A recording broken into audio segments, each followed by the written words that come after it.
الله الرحمن الرحيم.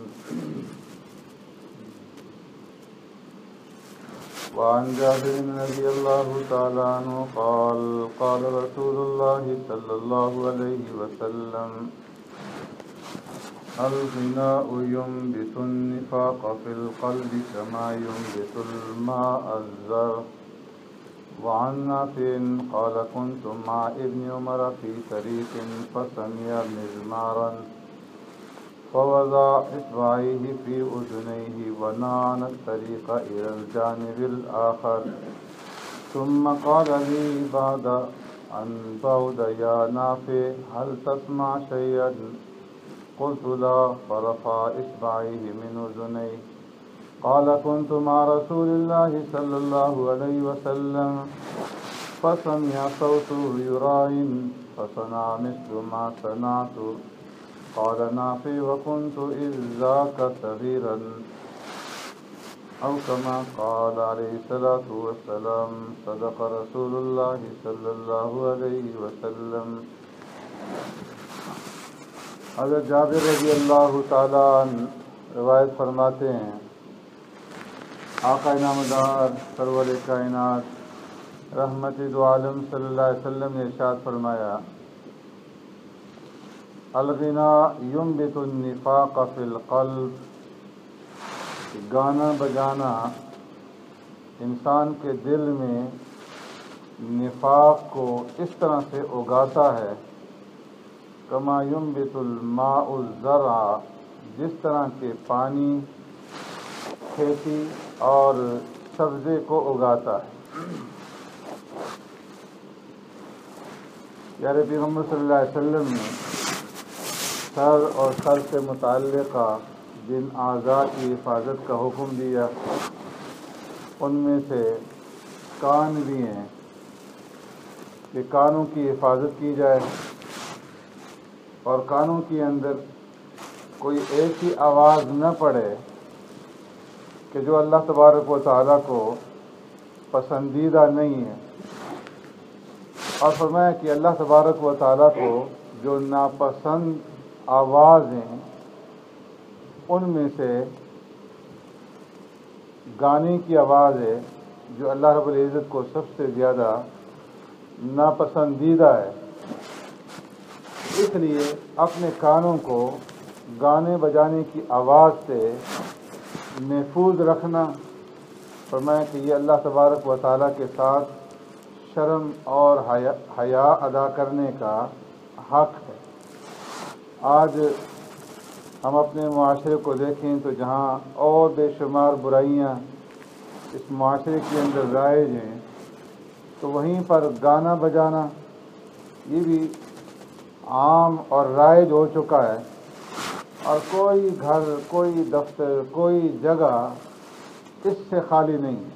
جہاں بھی چلے جائیں، کسی ہوٹل میں چلے جائیں، ایئرپورٹ چلے جائیں، ہوائی جہاز میں چلے جائیں،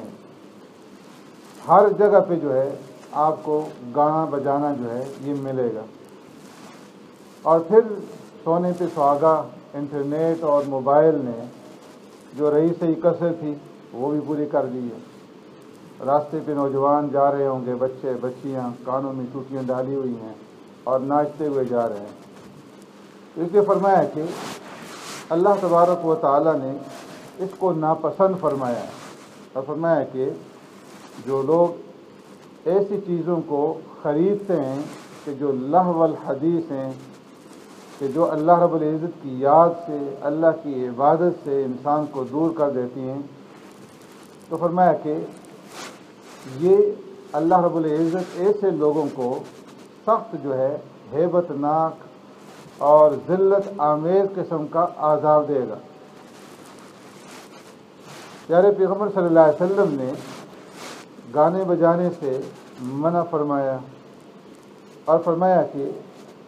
گانا بجانا انسان کے دل کے اندر اس طرح سے نفاق کو، منافقت کو پیدا کرتا ہے جس طرح کہ پانی سے فرمایا سبزہ اگتا ہے اور کھیتی باڑی جو ہے وہ اگتی ہے، اس طرح گانے بجانے سے دلوں کے اندر نفاق پیدا ہوتا ہے. حضرت عبداللہ بن مسعود رضی اللہ تعالیٰ عنہ اور حضرت عبداللہ ابن عباس رضی اللہ تعالیٰ عنہ فرماتے ہیں کہ قرآن کریم کی آیت کریمہ جس میں گانے بجانے کی آلات کی خریداری کی ممانعت کی گئی ہے، فرمایا کہ یہ اس موقع پر نازل ہوئی کہ نضر ابن حارث ایک منافق اور کافر تھا کہ جو سرکار دو عالم صلی اللہ علیہ وسلم اور مسلمانوں کا اور اسلام کا، قرآن کا بدترین دشمن تھا۔ اس کا کام یہ تھا کہ جب بھی وہ تجارت کے لیے ایران جاتا، فارس جاتا، شام جاتا، تو وہاں سے قصے کہانیاں جو ہیں پہلوانوں کی اور جنگوں کی وہ خرید کر کے لے آتا، اور مکہ مکرمہ میں نوجوانوں کو جمع کر کے، لوگوں کو جمع کر کے وہ قصے اور کہانیاں سناتا، اور پھر کہتا کہ دیکھو محمد صلی اللہ علیہ وسلم تمہیں کہانیاں سناتے ہیں عاد اور سمود کی، اور میں تمہیں کہانیاں اور قصے سناتا ہوں رستم کی اور ایرانی پہلوانوں کی، ایرانی جنگوں کی،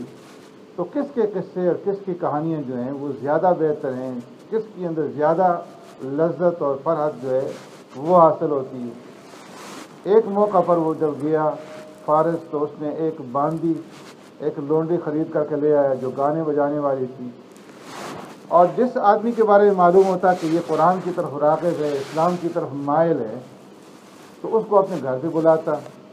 اور اسے کھانا کھلاتا، اور کھانا کھلانے کے بعد اس باندی کو سامنے بٹھا کر کے پھر اس سے گانا جو ہے وہ اس کو سنواتا، اور پھر کہتا کہ دیکھو قرآن سننے میں زیادہ مزہ آتا ہے یا کہ اس گانا سننے میں جو ہے تمہیں زیادہ مزہ آتا ہے۔ تو اس طریقے سے وہ لوگوں کو قرآن سے اور اسلام سے دور کرنے کے لیے گانے بجانے کی محفل جو ہے وہ سجایا کرتا تھا۔ تو اس موقع پہ اللہ تبارک و تعالیٰ نے فرمایا کہ جو لوگ ایسی چیزیں خریدتے ہیں کہ جو لہو الحدیث ہیں، اللہ کی یاد سے اور اللہ کی عبادت سے دور کرنے والی ہیں، تو ایسے لوگوں کو اللہ رب العزت عذاب مہین جو ہے وہ چکھائیں گے۔ پیارے پیغمبر صلی اللہ علیہ وسلم نے ایک حدیث میں ارشاد فرمایا کہ اس امت کے اندر بھی لوگوں کی شکلیں بگڑیں گی، اور ان کو بندر اور خنزیر کی شکل میں ان کی صورتوں کو تبدیل کر دیا جائے گا۔ عرض کیا اے اللہ کے رسول صلی اللہ علیہ وسلم، وہ کون لوگ ہوں گے؟ کیا وہ مسلمان ہوں گے؟ کیا وہ کلمہ پڑھتے ہوں گے؟ آپ صلی اللہ علیہ وسلم نے ارشاد فرمایا کہ ہاں، وہ اس بات کی شہادت اور گواہی دیں گے کہ اللہ کے سوا کوئی عبادت کے لائق نہیں، اور اس بات کی شہادت اور گواہی دیں گے کہ میں اللہ کا رسول ہوں، اور وہ روزے بھی رکھیں گے، لیکن وہ اس کے ساتھ ساتھ گانے بجانے کی محفلیں سجائیں گے، اور فرمایا کہ ایک رات جب وہ اسی طرح لہو و لعب کی محفل میں مشغول ہوں گے، جب صبح ہوگی تو ان کی شکل و صورت بندروں اور خنزیر کی شکل و صورت میں تبدیل ہو چکی ہوگی۔ ایک روایت میں آپ صلی اللہ علیہ وسلم نے ارشاد فرمایا کہ اس امت کے اندر بھی خسف ہوگا، لوگوں کو زمین کے اندر دفنایا جائے گا، اور لوگوں کے اوپر جو ہے پتھروں کی بارشیں ہوں گی، اور فرمایا ان کی شکل بندر اور خنزیر کی صورتوں میں تبدیل کر دی جائیں گی۔ عرض کیا کہ اللہ کے رسول صلی اللہ علیہ وسلم وہ کون لوگ ہوں گے؟ تو آپ صلی اللہ علیہ وسلم نے ارشاد فرمایا کہ وہ گانا بجانے والے اور گانا بجانا جو ہے سننے والے۔ فرمایا جس طرح بنی اسرائیل کے اندر اللہ نے شکل اور صورت کو مسخ کرنے کا عذاب ان کے اوپر نازل کیا، کہ جب اللہ نے انہیں روکا تھا کہ ہفتے کے دن تم نے شکار نہیں کرنا، اور وہ اس سے باز نہیں آئے، تو اللہ نے ان کی شکل و صورت کو بندروں اور خنزیر کی شکل و صورت میں تبدیل کر دیا۔ تو فرمایا اس امت کے اندر جن لوگوں کے اوپر یہ عذاب آئے گا وہ گانا بجانے والے ہوں گے، اور گانا بجانا جو ہے سننے والے ہوں گے۔ ایک روایت میں آتا ہے کہ سرکار دو عالم صلی اللہ علیہ وسلم حضرت ابو ہریرہ رضی اللہ تعالیٰ عنہ فرماتے ہیں کہ ہم سفر پہ جا رہے تھے، تو راستے میں کسی کے گانے کی آواز آئی، ایک آدمی شعر و شاعری گا رہا تھا اور دوسرا اس کا جواب دے رہا تھا۔ آپ صلی اللہ علیہ وسلم نے پوچھا کہ دیکھو یہ کون لوگ ہیں؟ دیکھا گیا تو سرکار دو عالم صلی اللہ علیہ وسلم کو بتایا گیا کہ یا رسول اللہ فلاں فلاں آدمی۔ آپ صلی اللہ علیہ وسلم نے ان کے لیے بددعا کی کہ اے اللہ تو ان کو جہنم میں داخل فرما دے۔ تو اس لیے فرمایا کہ گانا بجانا یہ بہت بڑا جو ہے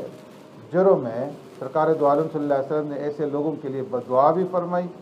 اور ایسے لوگوں کی شکل و صورت کے بگاڑ کے بارے میں آپ صلی اللہ علیہ وسلم نے جو ہے وعید بیان فرمائی۔ حضرت نافع رضی اللہ تعالیٰ عنہ فرماتے ہیں کنت مع ابن عمر فی طریق، میں حضرت عبداللہ ابن عمر رضی اللہ تعالیٰ عنہ کے ساتھ ایک راستے پہ جا رہا تھا، فسمع مزمارا، کہ اتنے میں بانسری بجنے کی آواز جو ہے انہوں نے سنی، تو فوراً انہوں نے اپنی انگلیاں کانوں میں ڈال دی اور راستے کو چھوڑ دیا، اپنی سواری کو اس راستے سے اتار کر کے کنارے پہ ڈال دیا، اور پھر تھوڑی دیر چلتے رہے۔ اس کے بعد مجھ سے فرمانے لگے یا نافع حال تسمع شیئا، اے نافع کیا تمہیں کچھ آواز اب آ رہی ہے؟ حضرت نافع فرماتے ہیں کہ میں نے عرض کی اللہ کہ اب کوئی آواز نہیں آ رہی۔ تو پھر انہوں نے اپنے کانوں سے انگلیاں باہر نکالی اور فرمایا کہ کنت مع رسول اللہ صلی اللہ علیہ وسلم، ایک مرتبہ اسی طرح میں سرکار دو عالم صلی اللہ علیہ وسلم کے ساتھ جا رہا تھا کہ اتنے میں سرکار دو عالم صلی اللہ علیہ وسلم نے سمع صوت یرائن، ایک بکری چرانے والے کی آواز سنی کہ جو بانسری بجا رہا تھا اور گا رہا تھا۔ فصنع مثل ما صنعت، تو سرکار دو عالم صلی اللہ علیہ وسلم نے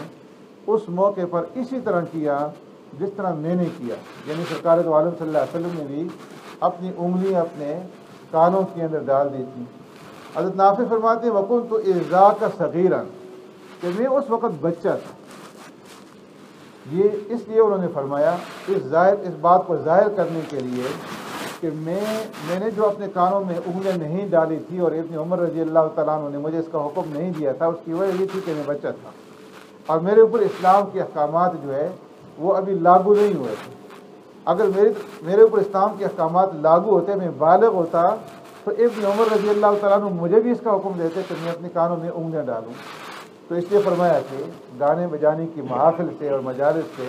اپنے آپ کو بچانا چاہیے۔ اگر اچانک گانے کی آواز آ جائے تو فرمایا وہ معاف ہے، لیکن گانے کی طرف جو ہے کان نہیں رکھنا چاہیے۔ ایک روایت میں سرکار دو عالم صلی اللہ علیہ وسلم نے ارشاد فرمایا کہ جو آدمی کسی گانے والے کے سامنے بیٹھ کر کے اس سے گانا سنے، قیامت کے دن اس کے کانوں کے اندر جو ہے سیسا پگھلا کر کے وہ ڈالا جائے گا۔ تو ٹی وی کے سامنے بیٹھنا یا ایسی چیزوں کے سامنے بیٹھنا اور بیٹھ کر کے گانے والوں کو دیکھنا اور ان کی آواز کو سننا، فرمایا کہ وہ اس وعید کے اندر آتا ہے۔ تو اس لیے جو گھروں کے اندر گانے بجانے کے اوزار ہیں، ٹی وی ہے، وی سی آر ہیں، باقی چیزیں ہیں، اس سے اپنے گھروں کو پاک کرنے کا اہتمام کریں اور اس گانے بجانے سے اپنے کانوں کو محفوظ رکھیں۔ اللہ رب العزت ہمیں عمل کرنے کی توفیق عطا فرمائے۔ اللهم ربنا آتنا في الدنيا حسنة وفي الآخرة حسنة وقنا عذاب النار وقنا عذاب القبر وقنا عذاب الحشر وقنا عذاب الدين وقنا عذاب الميزان اللهم إنا نعوذ بك من عذاب جهنم ونعوذ بك من عذاب القبر ونعوذ بك من فتنة المسيح الدجال ونعوذ بك من فتنة المحيا والممات اللهم لا مانع لما أعطيت ولا معطي لما منعت ولا ينفع ذا الجد منك الجد اللهم اشف مرضانا ومرضى المسلمين